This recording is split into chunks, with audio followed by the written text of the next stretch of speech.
Olá, na próxima segunda-feira o Senado vai fazer uma sessão com o presidente do Tribunal Superior Eleitoral, ministro Luiz Roberto Barroso, sobre as possibilidades de se adiarem as eleições de 2020. O presidente do Senado explicou como vai ser o debate e as perspectivas de mudança no calendário eleitoral.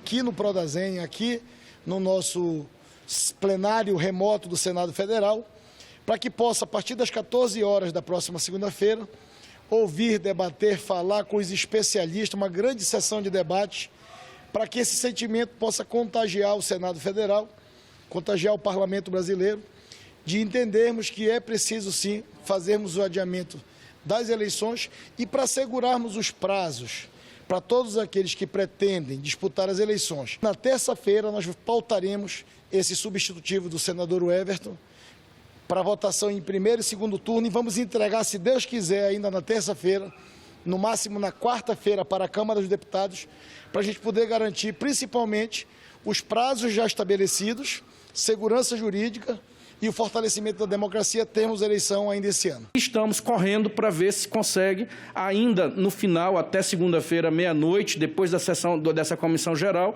já terei condição de disponibilizar o relatório para Vossas Excelências, porque estamos correndo contra o tempo. É um assunto que, claro, que movimenta todo o Brasil e não podemos segurar essa matéria.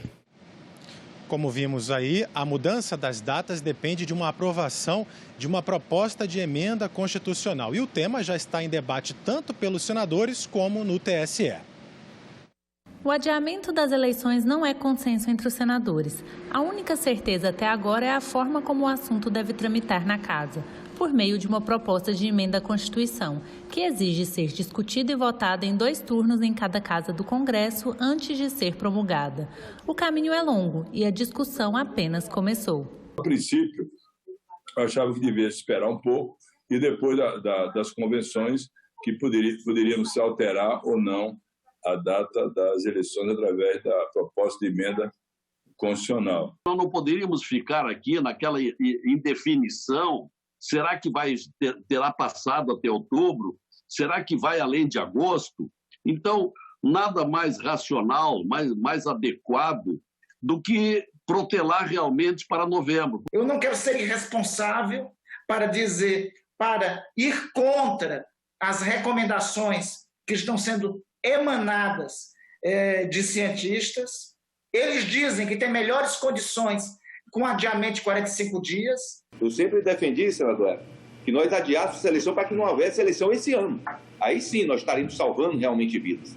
Durante a sessão, os senadores demonstraram preocupação com a segurança dos eleitores enquanto votam, momento em que se formam filas e aglomerações. Já que não pode aumentar o número de urnas, porque o número de urnas já está contratado e não há recursos para ampliar o número de urnas, nós poderíamos ampliar o número de escolas envolvidas na eleição, reduzindo, portanto, a aglomeração por escola e fazendo com que nós tivéssemos horários específicos de acordo com as faixas etárias e os grupos de risco. Além de mais escolas para diminuir um pouco a concentração, eu acho que poderíamos também fazer em 2 dias, principalmente no sábado e no domingo. Nesta terça-feira, antes de ser discutido pelos senadores no plenário virtual, o presidente do Senado, Davi Alcolumbre, e líderes partidários se reuniram por videoconferência com profissionais da área da saúde e com representantes do Judiciário para tratar do tema. O encontro foi comandado pelo presidente do Tribunal Superior Eleitoral, ministro Luiz Roberto Barroso. Os senadores aprovaram a renegociação de empréstimos consignados feitos por beneficiários do INSS, servidores públicos e trabalhadores da iniciativa privada. Agora, o texto segue para a Câmara dos Deputados. O projeto permite a aposentados e pensionistas que tenham solicitado crédito consignado e que estejam com dificuldade para pagar por conta da pandemia do novo coronavírus, solicitem a suspensão temporária do pagamento por até 4 prestações. Esse é um projeto de alto alcance social, senhor presidente. Sabe por quê? Porque os aposentados e pensionistas estão recebendo de volta nas suas casas os seus filhos que perderam emprego, os seus netos, e as dificuldades são muito grandes. A votação foi polêmica. O próprio relator da matéria considerou a medida uma interferência abusiva do legislativo em contratos privados, o que poderia trazer insegurança jurídica. Por isso, apresentou um substitutivo que permitia que os empréstimos pudessem ser apenas renegociados e em situações específicas. Mas o relator foi voto vencido. Um destaque do PDT, apoiado pela Rede Cidadania e PT, foi aprovado, restabelecendo o texto original e contemplando também servidores públicos e trabalhadores do setor privado. O custo de simplesmente suspendermos dívidas no presente momento pode ser restrição de crédito e aumentos de juros futuros para toda a população. Jamais aqui está se propondo criar uma insegurança jurídica no país. Por quê? Porque não se está se falando aqui de anistia, não está se falando aqui de calote. O que está se falando aqui é de prorrogação. Tá? Então, é você pegar as 4 contas que existem para agora e serem colocadas no final do contrato. A gente sabe que todos os setores estão afetados. São milhões de aposentados, de pensionistas que utilizam o crédito consignado para sobreviver, para subsistir muitas das vezes. E agora a gente confere outras matérias aprovadas nos últimos dias pelo Senado. Entre elas, a medida provisória que cria o Programa Emergencial de Manutenção do Emprego e da Renda. O texto prevê redução de jornadas de trabalho e de salário durante a pandemia. A medida provisória altera a legislação trabalhista. O objetivo é evitar demissões durante a pandemia do novo coronavírus. O texto permite a redução de salário e da jornada de trabalho ou a suspensão do contrato trabalhista, desde que seja garantido o pagamento de um benefício do governo ao trabalhador. Caso o empregado tenha o contrato suspenso, o governo paga uma parte do seguro-desemprego por 60 dias. Se o salário ou a jornada forem reduzidos, o benefício é pago por 90 dias. O governo batizou a medida como um programa emergencial de manutenção do emprego e da renda. A MP recebeu mais de 1.000 emendas. Sendo assim, abrimos todos os nossos canais de comunicação e realizamos reuniões virtuais com os mais diversos segmentos impactados por essa medida provisória. Não foi possível atender todos os pleitos, mas respeitamos e fizemos todo o possível. Ela trata de um instrumento que foi utilizado pelo governo que salvou mais de 10 milhões de empregos no Brasil. Essa é que é a grande realidade.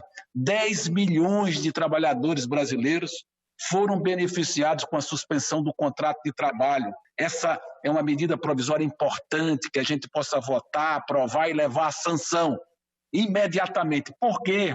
Porque os setores mais afetados estão precisando do decreto presidencial para prorrogar a suspensão dos contratos de trabalho. Outro projeto aprovado tem a intenção de proteger indígenas e quilombolas durante a pandemia.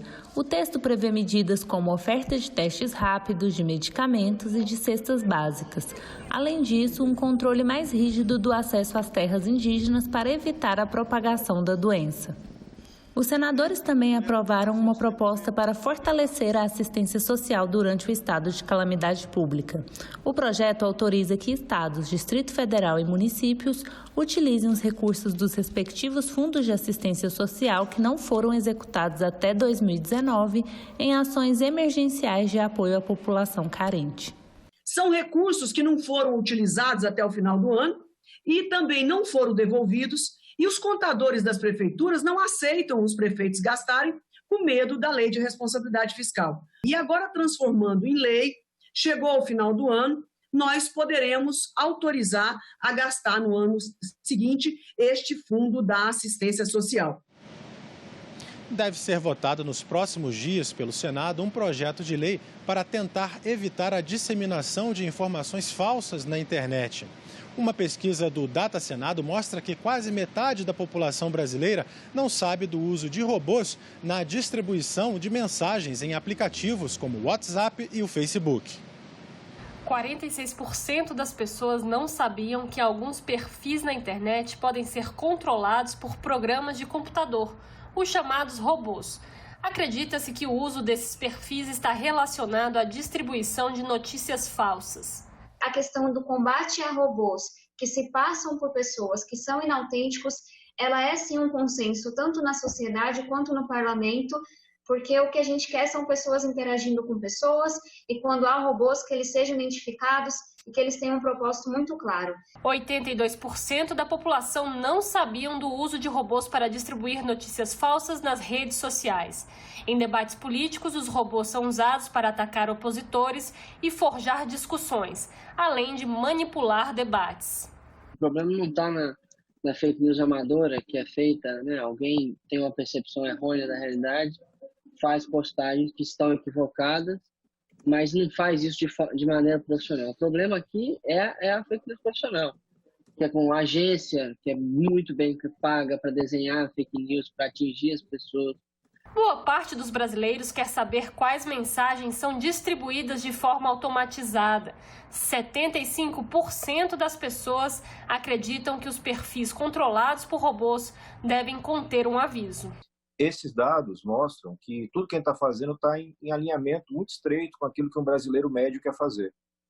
O brasileiro médio, aquele que não está engajado ideologicamente em alguma corrente que usa dessas ferramentas, ele não quer receber notícia falsa, ele não quer consumir informação falsa. Então, para esse público, o impacto da desinformação que chega em redes articuladas artificialmente é imenso. Ele realmente molda um comportamento, gera radicalismo, gera problemas. A pesquisa também mostrou que 87% das pessoas estão preocupadas com a disseminação de notícias falsas durante a pandemia e 93% acreditam que elas podem trazer riscos para a sociedade no combate à Covid-19. 84% das pessoas também acreditam que uma lei de combate às fake news pode diminuir a disseminação de notícias falsas nas redes sociais.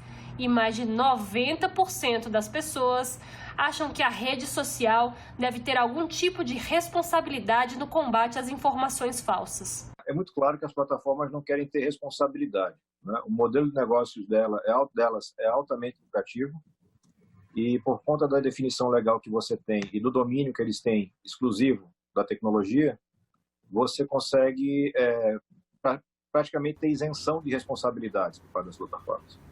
Em nenhum momento a lei cria a responsabilidade da plataforma por conteúdo de terceiros. A gente não trata de conteúdo. A gente trata de ferramentas para evitar a disseminação de conteúdo que venha a ser falso, informativo ou ofensivo.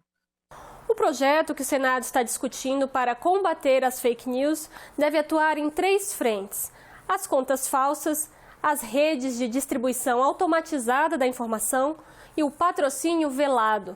O texto deve ser votado na próxima terça-feira. Ele até já entrou na pauta de discussão do plenário, mas não foi votado porque não houve acordo. E outro projeto que pode ser votado nos próximos dias é o que estabelece um novo marco legal do saneamento básico. Pelo texto, empresas privadas vão ter maior participação no setor. Hoje, mais do que nunca, esse assunto, se já foi importantíssimo, talvez essencial para a vida dos brasileiros, para o desnível de qualidade de vida entre os brasileiros, a divisão de brasileiros invisíveis ou sem saneamento básico e os brasileiros com saneamento básico. Hoje, com essa pandemia, é quase que um alerta dramática que é feito a todos nós da urgência e da importância desse relatório. Hoje você tem praticamente 50 milhões de brasileiros que não têm água tratada.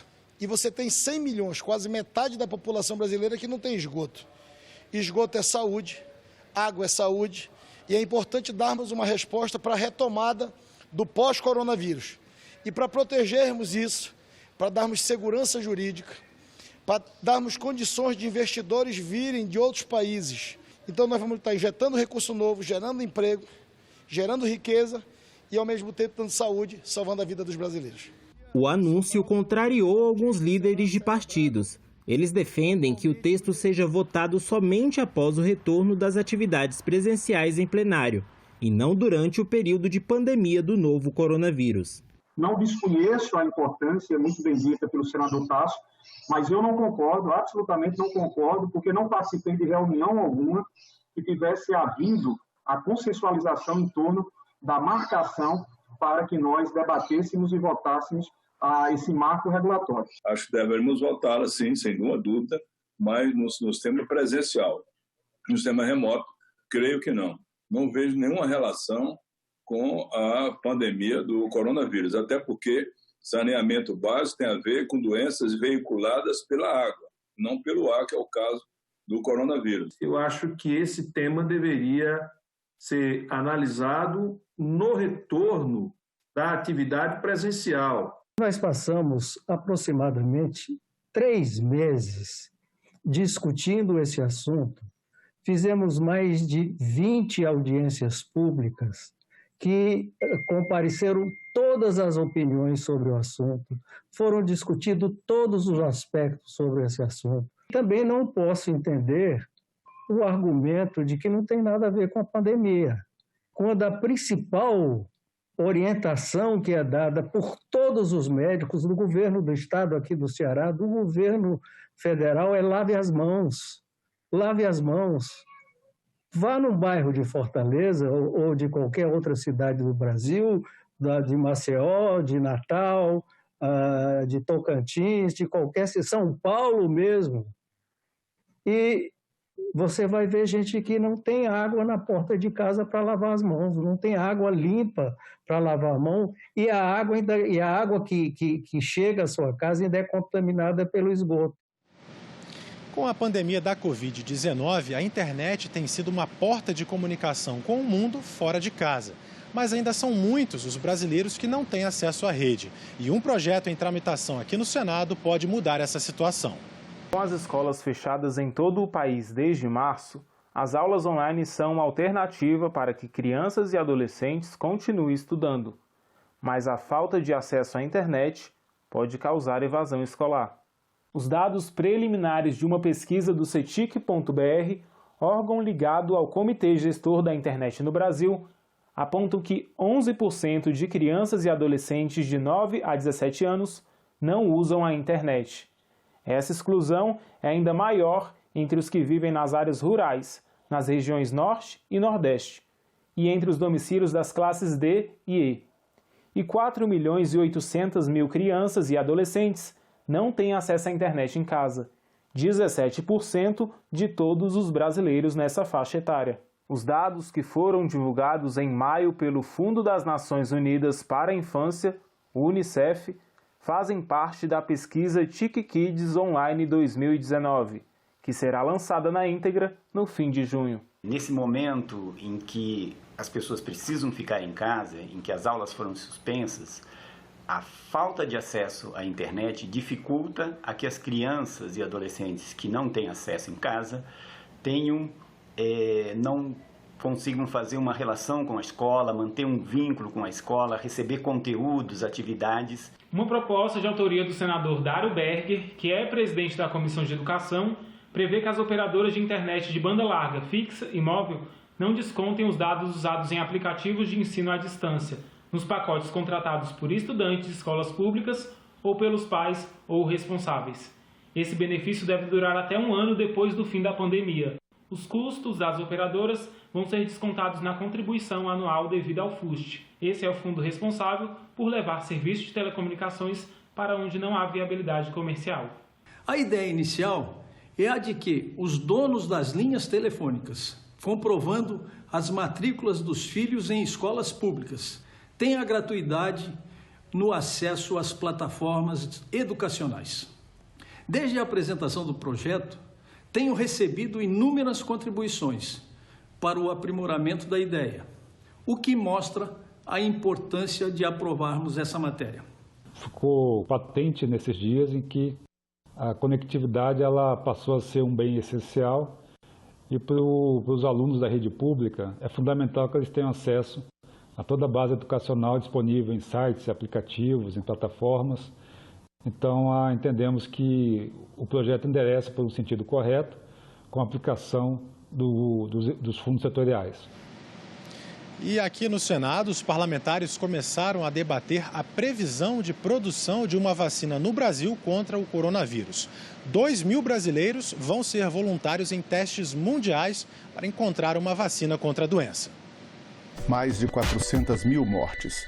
7 milhões de pessoas contaminadas. O mundo corre contra o tempo para encontrar a cura, ou pelo menos a imunização, para a Covid-19. Mais de 120 pesquisas de vacinas contra a doença estão em andamento atualmente.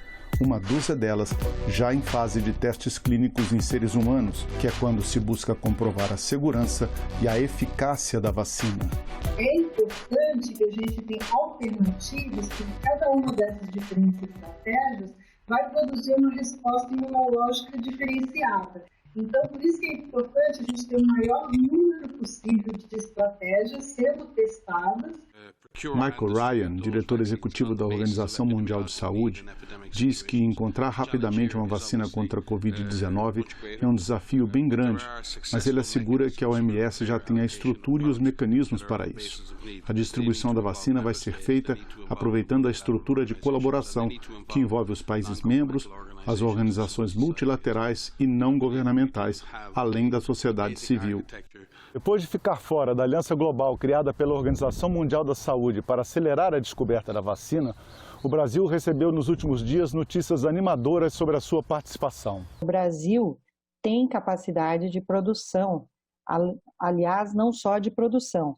O Brasil tem a capacidade de fazer pesquisas nessa área, como estamos fazendo e participando do desenvolvimento de vacinas. A Unifesp foi indicada, foi solicitada a participar deste estudo, que é um estudo global e é um esforço internacional para a obtenção da vacina o mais rápido possível, dentro do tempo da ciência e da segurança para aqueles que vão utilizá-la no futuro. 2.000 brasileiros serão voluntários nos testes mundiais para a vacina. Além disso, 2 das nossas mais importantes instituições de pesquisa, a Fiocruz e o Instituto Butantan, devem participar da fabricação e distribuição de doses do imunizante.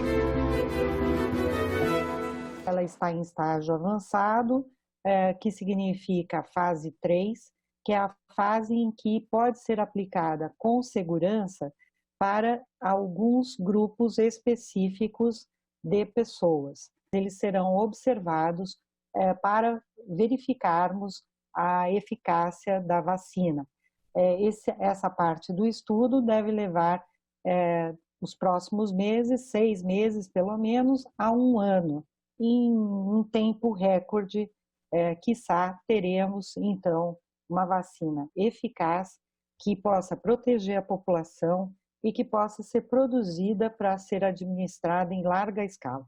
Os produtores atuais não têm capacidade de produção para todo mundo. Então é importante multiplicar essas manufaturas onde você tem capacidade de produção de vacinas. Então o fato de que a gente já produz outras vacinas facilita e acelera o processo no caso de uma delas funcionar e da gente poder produzir. Então, essas negociações estão muito intensas. O mesmo acordo, que envolve uma gigante mundial da indústria biofarmacêutica, destinou 750 milhões de dólares para fabricar e distribuir 300 milhões de doses da vacina a ser criada até o final do ano. Um outro acordo envolve a Índia e vai financiar 1 bilhão de doses para países de baixa e média renda.